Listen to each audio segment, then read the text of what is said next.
Terpuruknya pasar di penghujung tahun ini justru membuat beberapa analis semakin optimistis tahun ini akan terjadi window dressing. Pasar pun mulai sedikit berharap karena investor asing mulai kembali net buy dalam beberapa hari terakhir. Apakah window dressing akan benar-benar terjadi? Bagaimana sebaiknya strategi para investor? Berikut ini tips dan analisis dari Felicia Wijaya, Investment Specialist Sukor Asset Management. Yang menarik sekarang ya, kalau kita lihat kan sebenarnya market itu lumayan volatile ya. Dari kemarin investor itu cukup react data by data gitu ya. Terus kalau kita lihat juga memang sebenarnya di antara beberapa negara berkembang lainnya gitu ya, kita lihat Indonesia emang sedikit slacking gitu ya, behind dibandingkan beberapa negara lain. Kayak kalau kita bandingkan dengan India, China gitu ya, itu sepanjang tahun ini sampai hari kemarin itu masih naik 20-an%. Terus kalau kita bandingin sama seperti Malaysia atau Filipina itu belasan persen. Itu bahkan dengan Thailand aja masih naik 2%. Tapi Indonesia unfortunately itu masih minus kisaran 2%. Meskipun lebih baik gitu ya kalau kita lihat dibandingkan dengan Korea Selatan yang minus 5%-an. Tapi kita lihat sebenarnya Indonesia ini masih punya potensi gitu ya. Pertanyaannya potensinya seperti apa gitu ya. Dan kalau kita lihat memang cukup besar gitu ya potensinya karena secara historical, kalau kita bicara terkait valuasi gitu ya, IHSG kita itu kan kemarin sempat hit 7.900 ya kalau kita lihat di pertengahan tahun ini. Lalu kita lihat turun lagi sekarang sempat kemarin di 7.000 bawah, tapi untungnya di pekan ini bisa naik lagi ke 7.200 sampai ke 7.300 gitu ya. Nah, dengan valuasi yang ada sekarang sebetulnya masih relatif lebih murah dibandingkan dengan rata-rata historical 5 tahun terakhir gitu ya. Lalu juga kalau kita lihat dibandingkan dengan valuasi emerging market pasar secara keseluruhan itu masih di bawah dengan emerging market yang lain. Melihat tadi ya beberapa negara yang memang cukup positif tahun ini, dan juga kalau kita bandingkan dengan secara dunia kita ya masih lebih murah gitu. Jadi kalau kita lihat memang dari sisi investor asing melihat Indonesia itu valuasinya memang sudah relatif lebih murah. Nah, hanya saja memang yang menjadi pertimbangan itu adalah rupiah gitu ya. Salah satu penyebab market kita ini cukup jatuh dalam gitu ya, di mana rupiah kita memang sempat hit gitu ya, hampir mendekati ke level-level 16.000 rupiah gitu ya, di mana itu merupakan salah satu level psikologis daripada investor asing gitu ya untuk secara currency risk. Nah, tapi yang menarik adalah kenapa masih ada potensi window dressing, karena kalau kita lihat dari valuasi yang ada itu belum mentranslate 100% daripada kinerja daripada perusahaan-perusahaan blue chip terutamanya yang ada di indeks kita gitu ya. Nah, terutama apa? Kalau kita lihat blue chip yang besar, kalau kita bandingkan IHSG dibandingkan dengan IDX30 ataupun LQ45 yang memang isinya saham-saham yang berkapitalisasi besar, itu memang cukup jauh ya perbandingan kinerjanya gitu. Waktu saya cek beberapa hari lalu itu masih kinerjanya minus kisaran hampir 10%, sedangkan IHSG sendiri minus kisaran 2% gitu. Jadi sebetulnya dengan kinerja daripada khususnya perbankan yang memang memiliki konstituen yang cukup besar di dalam indeks kita, kita melihat memang masih ada potensi penguatan gitu ya, karena dengan kinerja yang baru saja rilis khususnya di kuartal ketiga ataupun di bulan Oktober lalu itu masih cukup baik ya. Ada yang NIM-nya sudah cukup naik. Terus kalau kita lihat dari sisi non-performing loan ataupun kredit macet gitu ya, sebetulnya sekarang ini sudah cukup membaik gitu ya, perlahan membaik, meskipun kita masih menunggu kebijakan penurunan suku bunga acuan tentunya untuk mendongkrak kembali beberapa kinerja perusahaan ini. Tapi kita lihat sebetulnya masih ada potensi untuk menaikkan harga dari saham-saham tersebut yang sekarang ini cukup undervalue. Untuk tahun 2025 sebetulnya ini masih menjadi pertanyaan yang paling banyak, karena kalau kita lihat sebetulnya hal yang berbeda dibandingkan 2024 yang tidak ada di 2025 itu tentunya adalah tidak ada lagi pemilu gitu ya. Pemilu ini menjadi salah satu hal yang membuat investor ini tidak suka dengan ketidakpastian gitu ya. Kalau kita lihat di awal tahun Indonesia sempat pemilu, respon market ini sebetulnya cukup baik gitu ya, tapi menjelang pemilu Amerika Serikat justru yang menjadikan pasar ini cukup melihat adanya risiko ketidakpastian tentang Presiden Donald Trump gitu ya, yang dikhawatirkan kebijakan-kebijakannya sedikit merugikan gitu ya bagi beberapa negara berkembang yang secara tidak langsung juga berdampak terhadap Indonesia, seperti trade tarif yang akan dikenakan. Kalau kita lihat tentunya tahun 2025 tidak ada lagi pemilu gitu ya. Yang perlu kita nantikan itu sebetulnya adalah bagaimana pemerintah kita di Indonesia sendiri yang baru ini menjalankan kebijakan-kebijakan yang terbaru gitu ya. Akan seperti apa eksekusinya. Kalau kita sudah dengar kan ada program makan gratis seperti itu ya, eksekusinya akan seperti apa. Lalu juga yang kedua adalah eksekusi daripada Presiden Amerika Serikat sendiri gitu ya. Nah, Presiden Amerika Serikat sendiri kalau kita lihat memang trade tarif yang akan dikenakan ini kan cukup banyak ke China juga gitu ya, di mana Indonesia sendiri cukup banyak ekspor ke China, kurang lebih sekarang masih di kisaran 20% gitu ya ekspornya pada China. Jadi memang cukup berdampak terhadap Indonesia, terutama perusahaan-perusahaan yang banyak ekspor ke China gitu ya. Nah, artinya apa, di tahun 2025 kita melihat lebih sedikit uncertainty gitu ya dari sisi politik, tapi kita tetap harus melihat kebijakannya akan diterapkan seperti apa. Tentunya ada beberapa perusahaan atau sektor yang tentunya bisa diuntungkan dari beberapa kebijakan tersebut gitu ya, tapi tetap sebagai investor masih ada pertanyaan yang belum terjawab 100% gitu ya dari kebijakan pemerintah yang baru ini gitu. Jadi di tahun 2025 meskipun sudah mulai stabil, tapi perlu tetap ada follow up dari pemerintahan kita.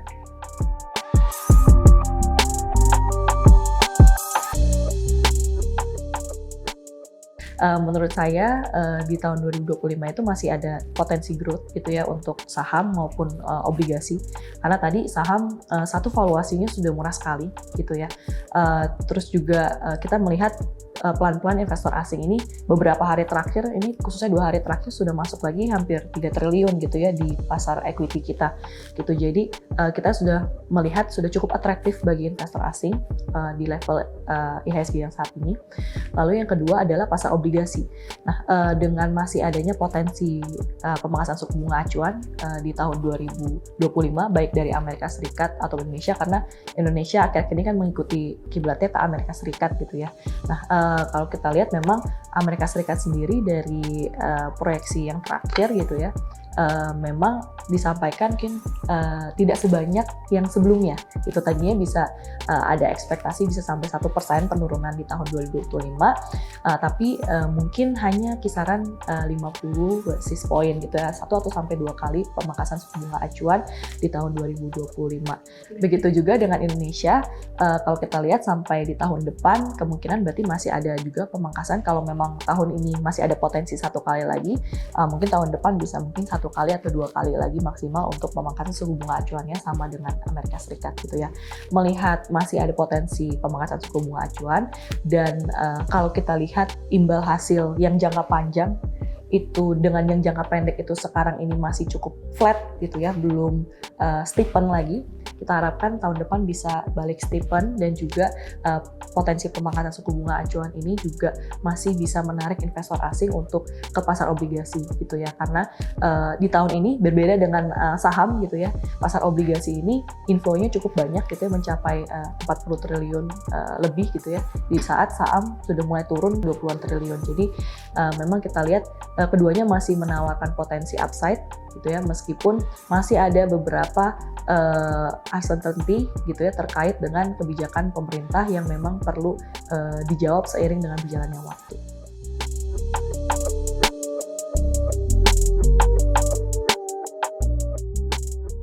Untuk secara strategi tentunya karena masih ada sedikit uncertainty ya, terutama karena geopolitical risk. Kita lihat masih ada perang yang terjadi gitu ya di Timur Tengah ataupun perang dagang gitu ya. Memang tentunya investor tetap perlu diversifikasi gitu ya. Seperti apapun strateginya tetap perlu ada buffer. Nah, strateginya seperti apa? Tentunya untuk investor yang memang punya horizon investasi yang panjang, bisa tetap berinvestasi, dominan alokasinya tetap di saham gitu ya, maupun reksadana saham ataupun instrumen saham.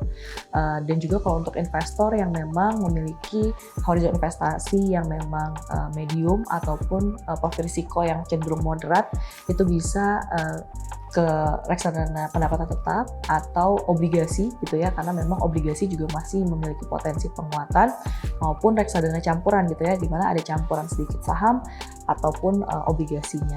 Dan berikutnya untuk investor yang memang profil resikonya itu konservatif, bisa tetap mempertimbangkan untuk obligasi sedikit, dan kalaupun untuk saham gitu ya, sektor-sektor apa yang perlu dipantau oleh para investor dan yang menarik sampai di tahun 2025, tentunya yang saya mention tadi pertama adalah kebijakan pemerintah kita yang secara lokal ini akan mempengaruhi beberapa sektor gitu ya.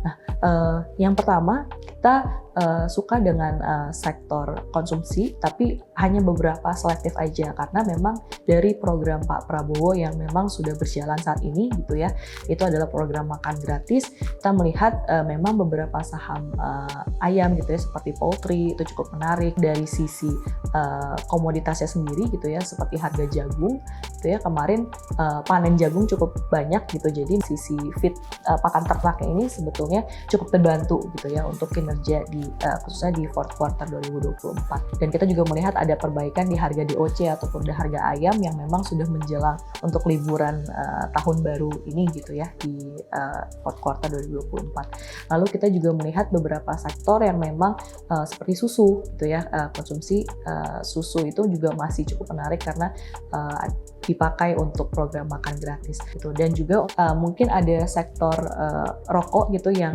kemarin sempat menjadi perhatian gitu ya. Nah, tentunya kebijakan cukai rokok ini menjadi nomor satu perhatian investor. Kalau kita lihat memang waktu masa Presiden Jokowi, di mana Menteri Keuangannya itu adalah masih Bu Sri Mulyani, kita melihat memang cukai rokok ini naik 10% 2 tahun berturut-turut, yang cukup membebani kinerja sektor ini, karena memang 70% biaya pembuatan satu bungkus rokok itu memang dari beban cukai, biaya cukai gitu ya. Nah, kedepannya kita akan melihat apakah memang di tahun 2025 ini masih akan dikenakan kenaikan atau tidak, namun sampai saat ini masih belum terlihat ada kenaikan cukai. Artinya kita masih memantau gitu ya, apakah memang akan dikenakan kenaikan cukai kembali atau tidak, seperti itu ya. Dan kalau kita lihat dari kenaikan UMP Indonesia yang masih 6,5%, sedikit lebih tinggi gitu ya dibandingkan dengan tahun 2023 di kisaran 3%, tapi memang ini masih di bawah rata-rata 10 tahun lebih terakhir gitu ya, di mana rata-ratanya kisaran 8% dan beberapa tahun sebelumnya itu ada di atas 10% gitu ya. Jadi relatif lebih rendah gitu ya dibandingkan tahun-tahun sebelumnya, namun diharapkan bisa memberikan angin segar untuk sektor konsumsi, terutama untuk konsumen yang memang mid to low gitu ya, selain daripada program makan gratis ataupun bantuan sosial. Nah, berikutnya adalah sektor finansial gitu ya. Kenapa saya katakan sektor finansial masih menarik? Karena memang dari kinerja keuangan saat ini yang masih cukup baik gitu ya, masih ada pertumbuhan, dan juga bahkan beberapa perbankan besar pertumbuhan hutangnya itu lebih besar dibandingkan industri, namun secara kinerja harga itu masih belum tercermin gitu ya, saat ini masih belum mengalami penguatan gitu. Jadi memang masih ada potensi di sana, dan juga di harga yang saat ini dari secara dividen yield itu juga sudah sangat menarik gitu ya. Bahkan ada satu saham yang sudah menawarkan dividen yield itu di kisaran 7% gitu ya. Dan ini menurut kami secara historical sendiri salah satu yang tertinggi di kurang lebih 10 tahun terakhir gitu. Jadi memang secara valuasi dan secara potensi, baik investor yang suka trading ataupun investor yang memang hold gitu ya, yang untuk secara fundamental ini sudah menawarkan dividen yield yang menarik. Berikutnya juga ada sektor telekomunikasi gitu ya. Sektor telekomunikasi kita lihat memang perang harga ini nampaknya sudah cukup tone down gitu ya, karena memang kalau kita lihat sudah ada beberapa pemain yang menaikkan harga paket mereka gitu ya, seperti Indosat ataupun Telkomsel gitu ya. Nah, kedepannya kita mengharapkan dengan adanya kenaikan ini tentunya membantu margin mereka gitu ya, dan juga bisa meredakan perang harga di sektor ini. Nah, terakhir mungkin untuk sektor komoditas yang memang berdasarkan metal mining gitu ya, ataupun pertambangan, kita melihat memang ada beberapa yang direlasikan dengan emas gitu ya, memang juga emas di tahun ini sempat menaik ke level yang cukup tertinggi sepanjang masa gitu ya, meskipun akhir-akhir ini sedikit turun. Kita masih lihat ada potensi yang cukup baik. Selain daripada yang relasi dengan emas, kita masih melihat harga batu bara ini masih di atas daripada 100 USD. Jadi kita melihat masih cukup potensi cukup baik gitu ya untuk sektor batu bara sendiri. Nah, apalagi dengan adanya beberapa aksi korporasi di tahun ini yang cukup menarik bagi investor.